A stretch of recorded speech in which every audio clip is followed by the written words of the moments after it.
Hello, everyone. It's Wednesday, February the 24th. Regretfully, we've lost 22 West Virginians. It's still a trend of looking significantly better. I'll get into that in just a second, but it's 22 great West Virginians. It's 22 families. It's 22 lots and lots and lots of people that are their loved ones.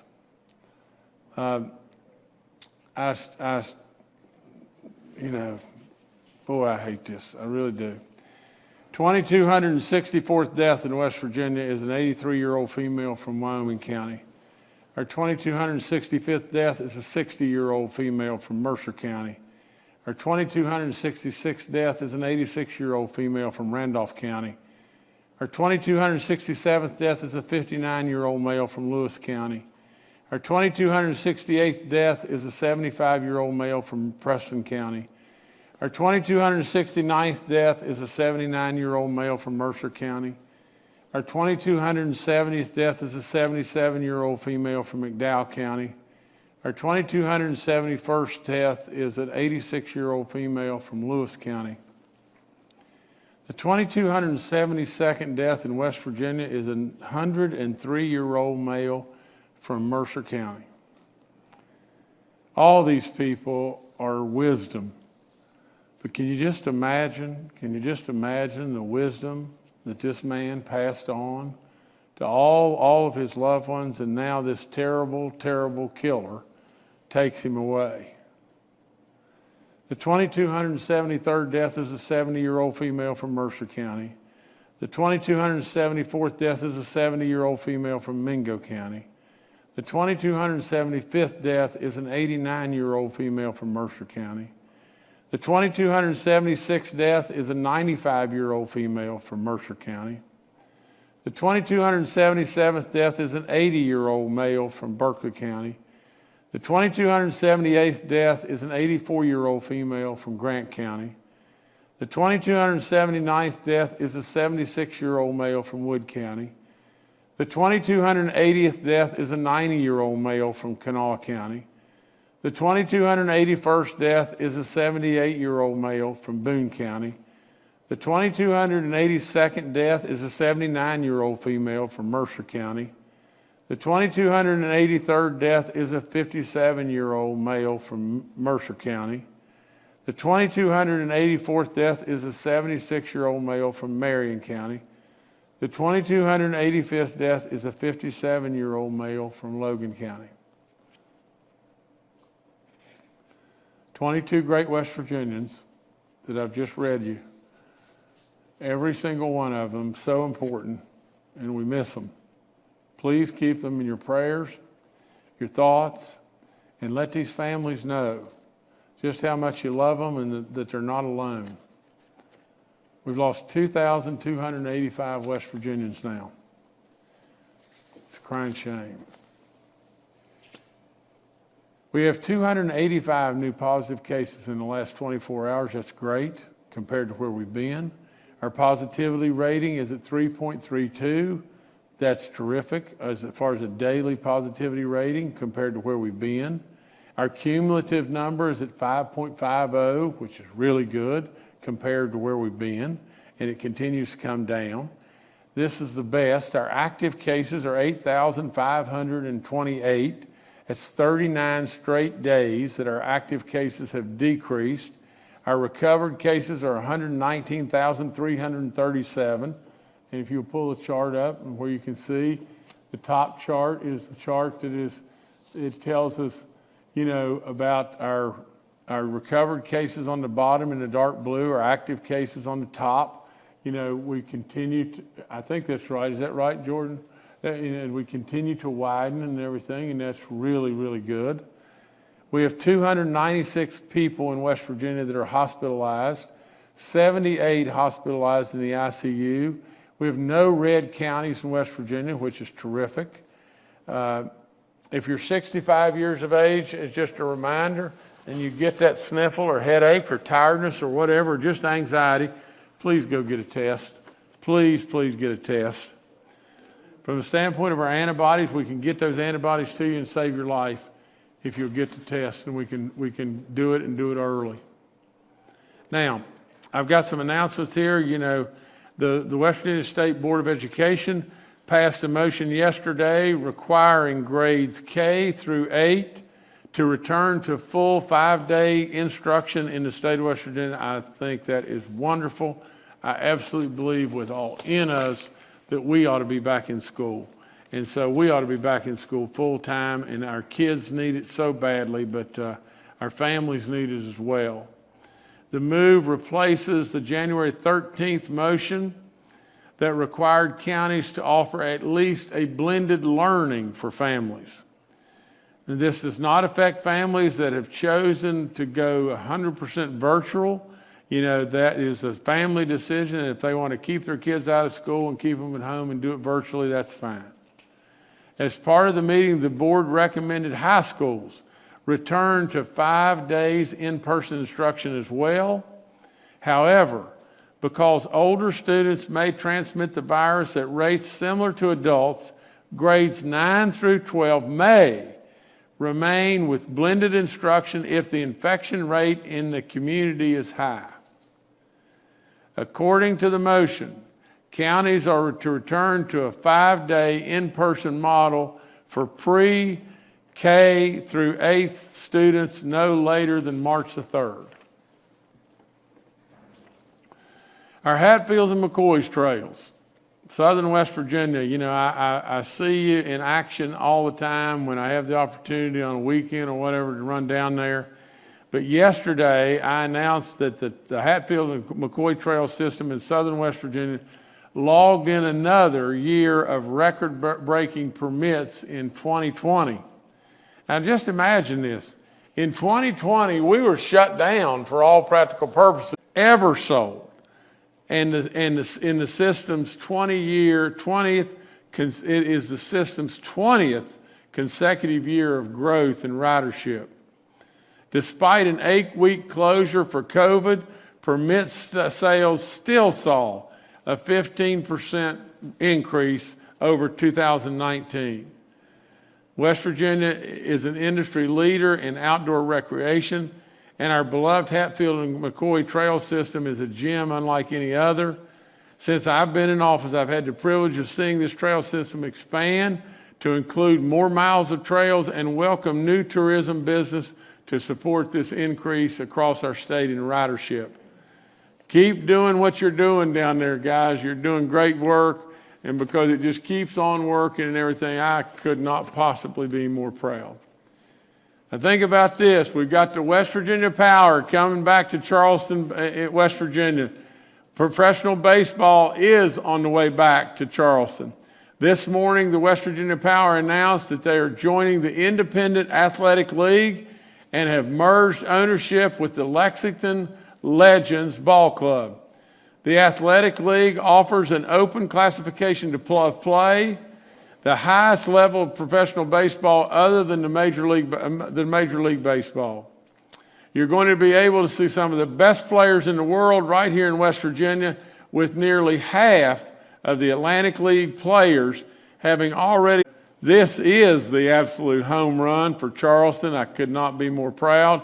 I've been on the phone with the Major League Baseball commissioner, Rob Mansford, and we've worked on this nonstop. I could not be any more, happy. And so, from the standpoint of having the Atlantic League here, it's really great. That's great stuff. I told him how much baseball meant to West Virginia. He got it and everything. He promised that things would happen, and they would happen here. I really appreciate all that he's told me, and he's assured me that professional baseball would be played in Charleston in 2021, and now it's official, and I thank him with all in me, and I'm excited to hear that crack of the bat in Charleston. That's great stuff. Friday, I announced we were lessening restrictions. Several restrictions that we have lessened on small businesses, schools, and public gatherings are now in effect. They're on our website. We may have to reinstate some restrictions if we see another surge that comes along, and it is still mandatory that you wear a face covering. in all public buildings, at all times, unless you're eating or drinking. Our guidelines we must continue to follow from a safety standpoint. These include, mandatory face coverings, and all the stuff's up on my, website. Our vaccine distribution update, we still continue to lead the nation in first and second round doses. West Virginia, you've made me so, so proud. It is unbelievable to just think. Now, let me just pause just 1 second. Just think about this. In West Virginia right now, in first round and second round doses together, we're at 102.3% of the administration. It's amazing. It is unbelievable. Our goal is 100%, but we're getting more out of the vials than what they're telling us are in the vials. Now get this. We are in West Virginia, and it just came out, I think the BBC or whomever in Europe and everything, but that is shining a light on West Virginia, but they also announced that we are the fifth best. If West Virginia were a country, we would be the fifth best in the world. In the world. I mean, that's not too bad for little old West Virginia. So really and truly, we're first in the nation and fifth in the world. And so now they're telling me two different things here. They're telling me maybe we're seventh in the world. I don't care if we're seventh in the world or we're fifth in the world. It doesn't matter to me. I was told on the way down here that we were fifth in the world, but nevertheless, that's pretty daggum good. The best numbers are this. To date, we have put in arms of West Virginia's 443,223 doses. And, hats off to all the community and local health departments and all the local health partners that have been phenomenal, DHHR, National Guard, all the people. I mean, you've done a whale of a job. You should be so, so, so proud. I mean, I don't know how in the world it could possibly be any better. The Johnson & Johnson vaccine's on the way. The U.S. FDA released an analysis of the Johnson & Johnson COVID-19 vaccine this morning that supports its authorization for emergency use. It is a one-shot deal, and it's on the way, and Dr. Marsh will be talking more about that in just a few minutes. As far as our vaccine scheduling, the thing that we put in place, again, first in the nation in doing it, to be able to, bring your registration up to where we were able to get stuff, to get, notifications to you and a text, an email, a phone call, and let you know when and where you're going to be able to get your shots. It took so much stress off from people calling all day long, trying to get through to somebody and everything. But if you are in these counties, listen closely to me, Mercer, Mingo, Wayne, Mason, Jackson, Monongahela, Mineral, Morgan, Berkeley, and Jefferson counties, we need you to go online and pre-register. And if you have trouble doing it and you can't figure out how to do it, just call us. We'll walk you through the stuff and we'll get it in there. It'll take about 10 minutes to do it. 287,000 have registered as of this date. Our Saving Our Wisdom clinics and everything are up in 55 of our counties. You got to watch about the weather, and we surely don't have enough doses yet to get every single dose in every arm, but it's coming. Guys, it's really coming. We have gotten doses, now get this, in 152,096 individuals. 152,096 individuals of the age of 65 and older have got their shots in their arm, and 79,268 have gotten the second shot. We've saved a pile of lives here. People that were hopeless, people that didn't think that they'd be getting their first shot till April. We have saved a bunch of lives here, and that's good stuff. As far as our COVID vaccine info line, that's up. As far as our vaccine reminders, I want to tell you over and over, if you're in line to get 2 shots, you need to get 2 shots, Pfizer. It doesn't need to change from Pfizer to Moderna. Just absolutely know you've got to get 2 shots. And the other thing is, your best defense in the meantime is absolutely this mask. Wear your mask. As far as all of our testing places and everything, they're all up on the website there. we want to especially thank Walgreens and Pruitt for all they're doing. That's good stuff, and we really appreciate that. Go get tested. It's free. Doesn't cost you a dime, and it absolutely will save your life if we can catch something really early. We have 14 outbreaks in our long-term care facilities. Amazing. It's really great. We now only have one outbreak in our church community. We have Fayette that is out of this outbreak situation. The only outbreak we have in our church community now is in Webster County, and we want to encourage people to remember what I've said about keeping that pew in between you. Absolutely wear your mask, do all the social distancing, wash your hands. Absolutely just take all the precautions we've told you 1,000 times over. And if by chance you'd be over 65 or whatever like that, and you'd want to get your church services from home or whatever, absolutely it may be the thing to do. As far as corrections, well, let me go back to the church communities. I just want everybody to realize we're close. Now, we don't really know what's going to happen. We may have one of these variants, whip back on us and another problem. But right now, for all that we know, we're close. We're close to getting this thing conquered. And we want to stay right on it with both feet. Let me just say just this, and I'm going to ask for your prayers for a great man, Tiger Woods. Tiger Woods has brought an awful lot to this country. He competed, in the golf arena, and it was phenomenal what he did, beyond belief phenomenal. I grew up as a golfer. I played hundreds of rounds of golf with Sam Snead. I played in golf tournaments with Sam Snead as far as the Pro-Am. And what an incredible talent he was.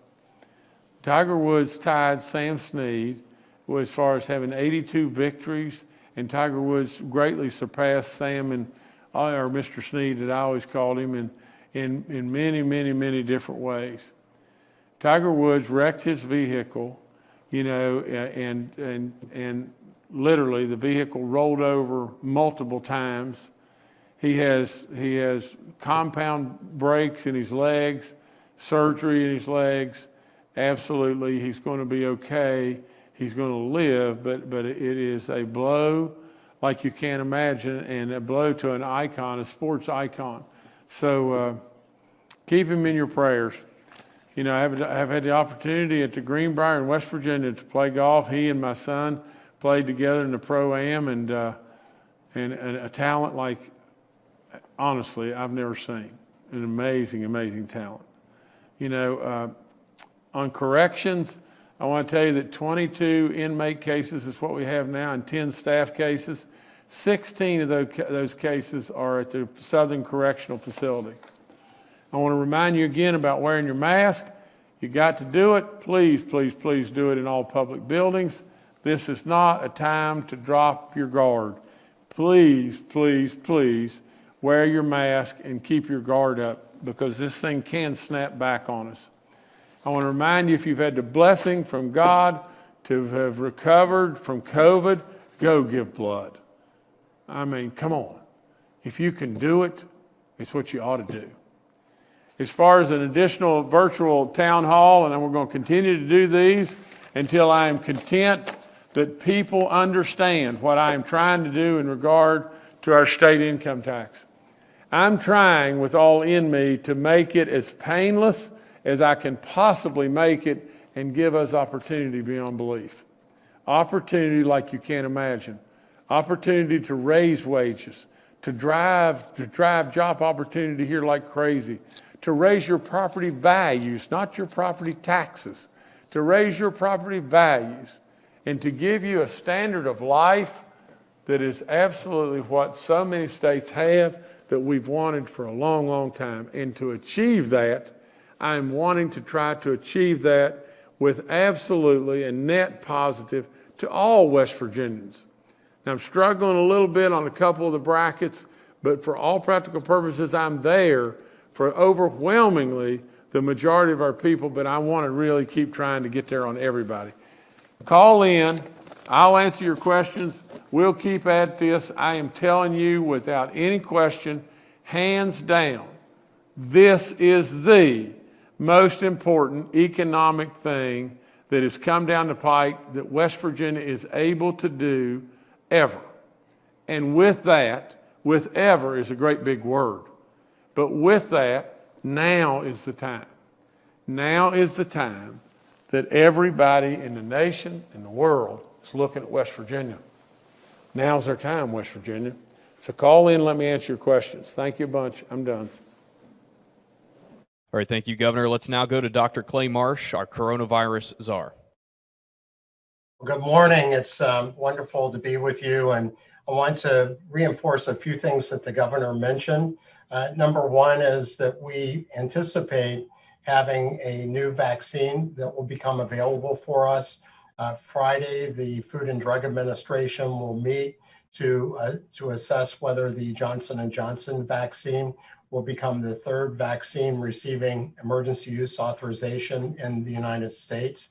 And the preliminary evaluation of the safety and the benefit of the vaccine has been done and assessed. And this vaccine looks like it's very safe.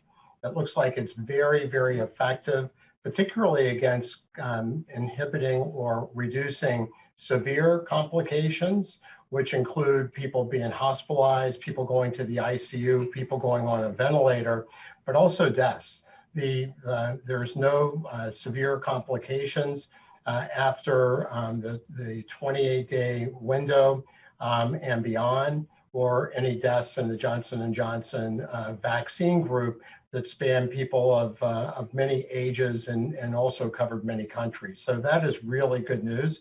And then the CDC, the Centers for Disease Control's Committee, the Advisory Committee on Immunization Practices, will help position where they believe this vaccine should fit. But given the benefit in saving lives and reducing hospitalizations, we hope that the wisdom of the FDA and the CDC will allow us to add this to our current strategy in focusing, as the governor has said, on our elderly part of our population, our vulnerable part of our population, the Save Our Wisdom campaign, and by really targeting the people who are the most vulnerable in long-term care facilities, assisted living, also in our over 65-year-old group, as the governor said, we have seen dramatic improvements in week-to-week death rates, even though the governor read way too many names today at the beginning of this press brief.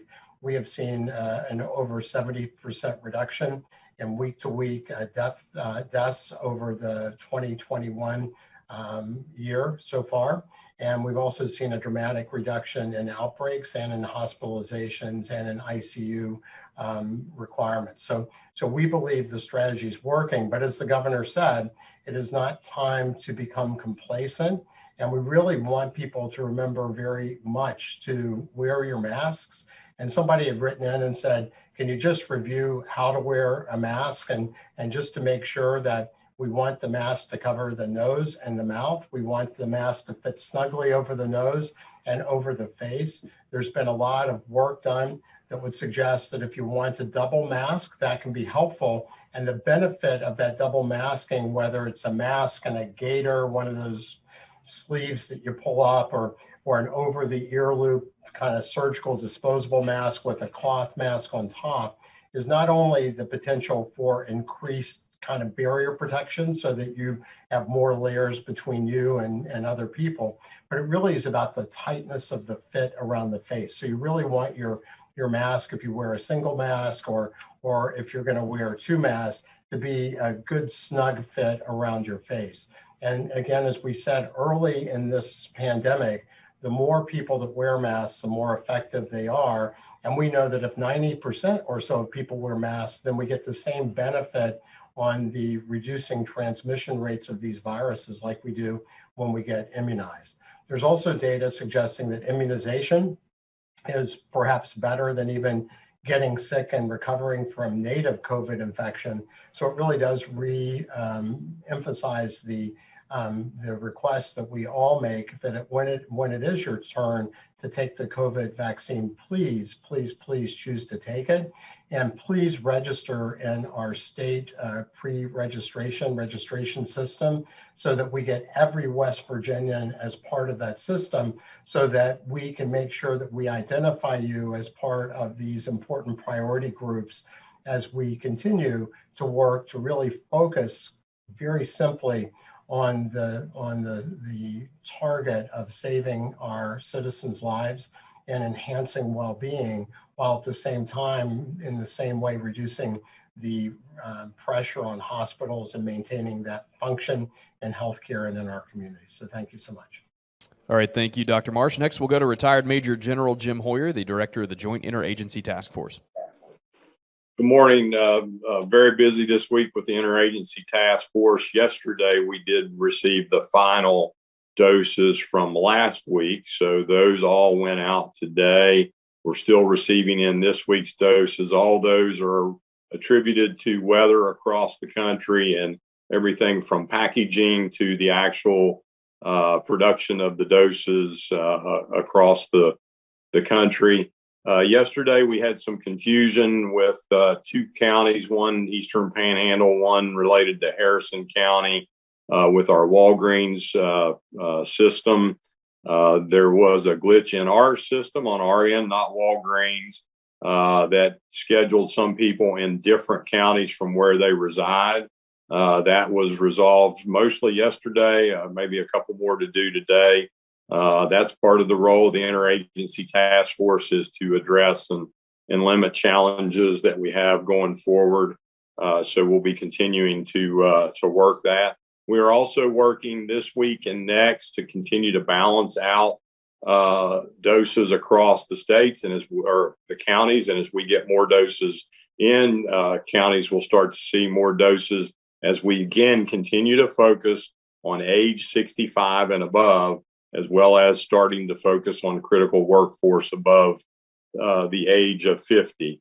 Want to just point out some great work this weekend. Wayne County, as you know, suffered from a significant outage in power. That didn't stop the Wayne County group from getting vaccines done. With the help of emergency management and other folks in the county system, a generator was put in place and all of their doses were administered despite not having power. So great work by the folks in Wayne County, and we appreciate their efforts, and we will continue to press forward as we get more doses to get them in arms as quickly as possible. Thank you. All right, thank you, sir. Next is Secretary Bill Crouch with the West Virginia DHHR. Good morning, everyone. We have a great number of people in DHHR who have gone above and beyond with regard to this pandemic. I want to give a shout out to the staff of the COVID-19 vaccine info line. They are in the process of manually registering 2,000 homebound individuals that we received from the Bureau of Senior Services. We're looking to try to get individuals who are homebound and individuals in our group homes, et cetera, who can't get out to get a vaccination. We're working on a way to get to those folks and give them their vaccinations.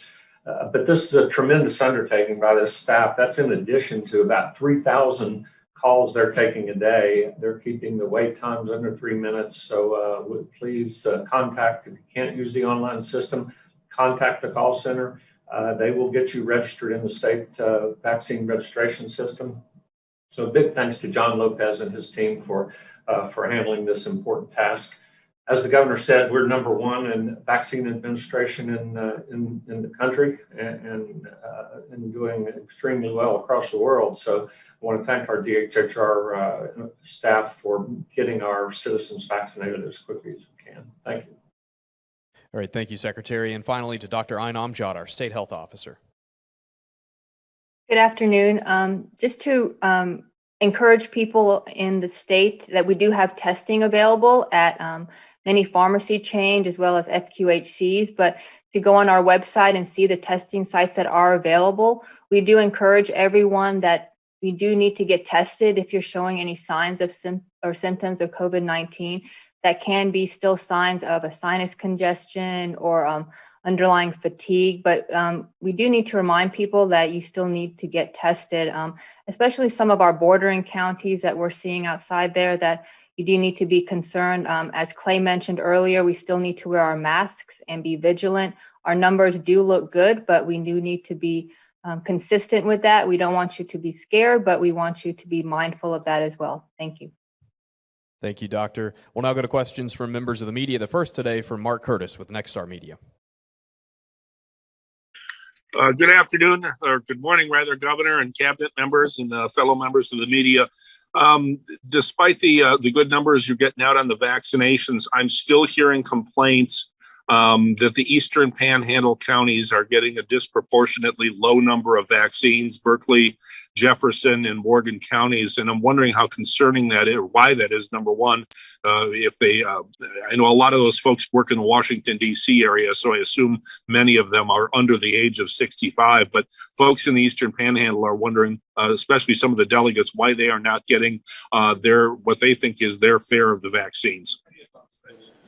General, please. Yes, sir, Governor. Mark, and I've had several conversations with the elected representatives in the Panhandle. As you know, early on, with our focus on nursing home, assisted living facilities, as well as critical healthcare staff, we knew that there was going to be a level of imbalance across our counties. For example, Kanawha County has 11 nursing homes, multiple assisted living facilities, and 5 hospital locations. So we knew that was part of the reason that we put the data on the website, was to show transparency. The governor has pressed us to do that. We developed the 55 county capability distribution system about a month ago. That had been inhibited a little bit by weather. But we have a benchmark right now at 15% for each county, and we know that we have load to balance, and that's part of what I talked about with our elected representatives as well as media outlets up there. You will see as the weather issues resolve that over the next 2 weeks and over the next 30 days, we believe we will balance out. It's not just the Eastern Panhandle. There are 28 counties below the threshold that we want to be at for all of our counties. And let me assure you that the governor has given us direction that he wants all of us to cross the finish line close together. And we are working that diligently. All right, thank you, Mark. Next to Charles Young with WV News. Hi, this is Charles Young with WV News. I want to follow up a little bit on Mark's question, but about the Johnson & Johnson vaccine. Can we talk a little bit about how the Johnson & Johnson vaccine will change the state's overall strategy, since this is a one and done shot and it doesn't require the same cold storage? How are we going to decide who gets what vaccine, which one goes where? Thank you. Dr. Marsh and General Hoyer, you guys take over. All right, I'll go first, Jim, and I'll let you run anchor. So thank you for that question, Charles. And we do hope that the Food and Drug Administration and the CDC will focus this vaccine in the same ways that they focus the Pfizer and Moderna vaccine, because of the ability to transport this vaccine easier and the fact it's one shot. There is benefit to moving, to some of our more austere rural parts of our state where people may have a harder time getting access to vaccine. But we also know that ultimately our goal, it really comes down to saving lives and reducing severe disease. And all 3 of these vaccines do a really extraordinary job at doing that. And because of that characteristic, my hope is that we can add the Johnson & Johnson vaccine into the same areas of focus for our prioritized part of our population as we're doing with the Pfizer and the Moderna vaccine. But that in some ways is dependent upon what the Food and Drug Administration gives the emergency use authorization for that vaccine. And then we will be influenced certainly by what the CDC recommends as well. Jim, I'll turn it over to you. Yes, Charles, just to add to what Clay said, again, we'll focus on our existing populations that we know reduce our death rate and our hospitalization rates. And we don't, in West Virginia, don't feel that we have to worry too much about the environmental pieces and that additional piece that the Johnson & Johnson vaccine brings to us. Because of our hub and spoke concept, we're able to get vaccines out quickly, even with bad weather, and get them in arms. And we have an objective each week that the governor's given us by Sunday, and we adjusted a little for weather this last 2 weeks to get those shots in arms, so that that piece really doesn't play significantly to us right now. All right, thank you, Charles. Next to Paul Mullen with WCBC. Good morning, Governor. Good morning, panel. I go back to the beginning of the pandemic, and I know we had a lot of things put in place, mask wearing. I know, Governor, you had a problem with not touching your face there for a while, something you had to be schooled up on a little bit. I want to talk about deep cleaning and how much cleaning really has to be done now in order to prevent the spread of disease. It probably wasn't a bad idea to have to clean and wipe down surfaces, but how much is really necessary after we've been with this pandemic that is, for the last year? I think Dr. Amjad maybe can answer this, but let me tell you this. It is amazing how good a work that is being done. I was at our ball practice, and at the conclusion of it, one of our coaches is taking this machine and going all around the gym and spraying all the areas in the gym, where people have been or been, primarily. I just think you've got a lot of work that's going on behind the scenes. This individual is a teacher at the school and knows what he's doing, but it is just you got a lot of good work going on. But Dr. Amjad, please go. Thanks, Paul. Those are good questions. And, in the beginning of the pandemic, we did not know as much about COVID-19 as we do now. But to answer your question simply, we would still recommend wiping down surfaces with at least 70% alcohol in it. We do know that COVID-19 is mainly spread through respiratory droplets, hence the mask wearing and these recommendations that we have. Deep cleaning has many meanings to many different people. But as far as wiping down surfaces, we do still recommend wiping down surfaces that are highly touched by many people.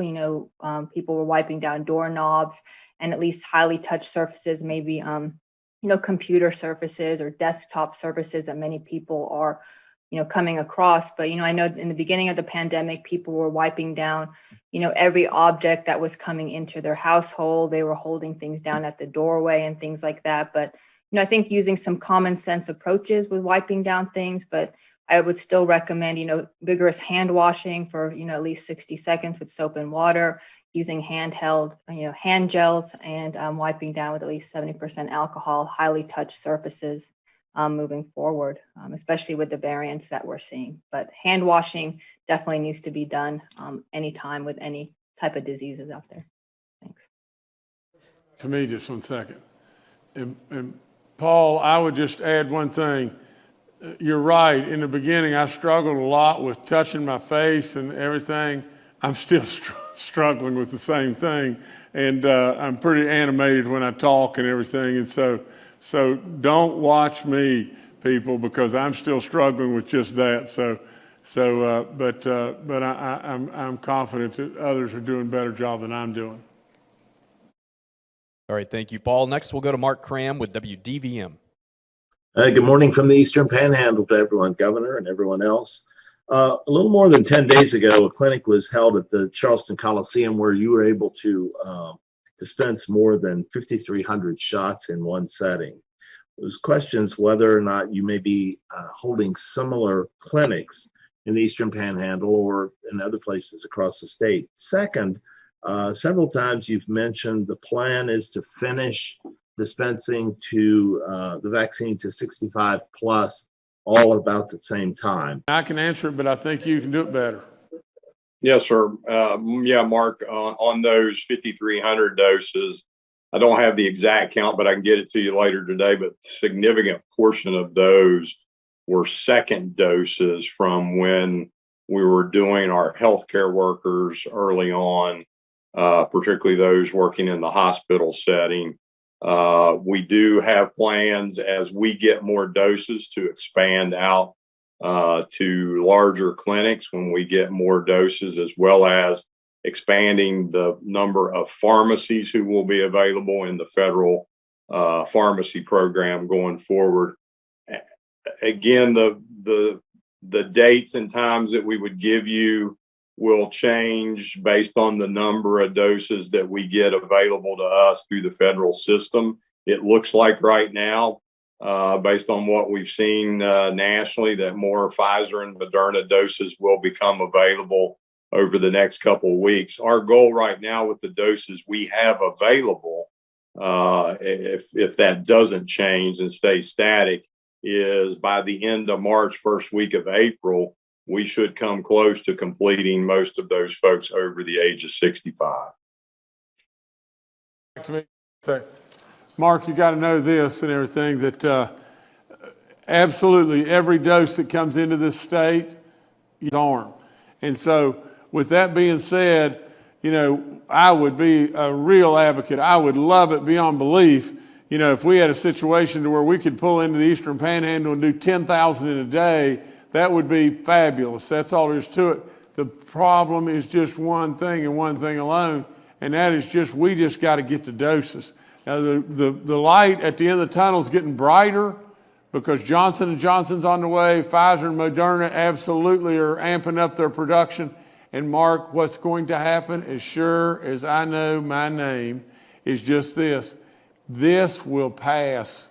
This problem with not getting enough doses and not getting to everybody will soon pass, because we're going to have the vaccines in this country and we're going to be able to get them to everybody and get them to everybody quickly. But I can't tell you when that day is going to come, but at least we can see it. We can see it at the end of the tunnel. So Mark, I love your question and everything, but just know that these great people, they're getting it done. I mean, that's all there is to it. All right, thank you, Mark. Next to Suzanne Elliott with the Dominion Post. Concerted efforts being made toward people with disabilities, developmental disabilities, getting vaccinated. Is there any program for that, or is this making sense? Do you see what I'm asking? I think it makes all the sense in the world. It's a super valid concern and admirable in every way. I think Secretary Crouch can answer it better than I, but it is absolutely something that we should always be aware of and try with all in us to solve that riddle. But Secretary Crouch, please. Yeah, thank you, Governor. And the governor is right on target. This is an important population that we're planning to try to get to in various ways. We're looking at mobile vaccination efforts that we can actually go out to people's homes or to group homes where we have the intellectually developmentally disabled folks who really can't be transported very easily to vaccination clinics, and we certainly don't want them waiting. So we're working on that hard. General Hoyer is making great strides in the GIADF with that. We actually went through a list last night with Dr. Marsh and looking at those individuals, and we're looking at getting those folks into the system. And as Clay talked about, the Johnson & Johnson vaccine is going to make that much easier, I think, in terms of how we do that. So thank you. It's an excellent question and a good point. All right, thank you, Suzanne. Next to Katie Coyne with the Charleston Gazette-Mail. Hi, Governor. Thanks for taking this. Where our rates have been down, they're consistently going down. I think we'll all agree that you're right. It's not time to be complacent. There are hundreds of people in the Capitol every day. Everyone that works there, have been offered a vaccine, taken it if they want. I'm wondering, as we move forward with these vaccination processes and, the situations are getting safer, when are we going to allow when are we going to allow in-person press conferences again and press into there face-to-face to ask you questions and follow-ups? Well, I don't even know how to answer it. Let me just say this. I have town halls. I have been so transparent, it is unbelievable. Unbelievable. You know, I take every one of your questions and I answer them. You know, I mean, I don't dodge questions and everything else. I answer them. You know, I'm telling you, we're trying to do things as safely as we possibly can do them. And you know, we'll continue to do that. And, you know, I really don't have a good answer for when that's going to be. You know,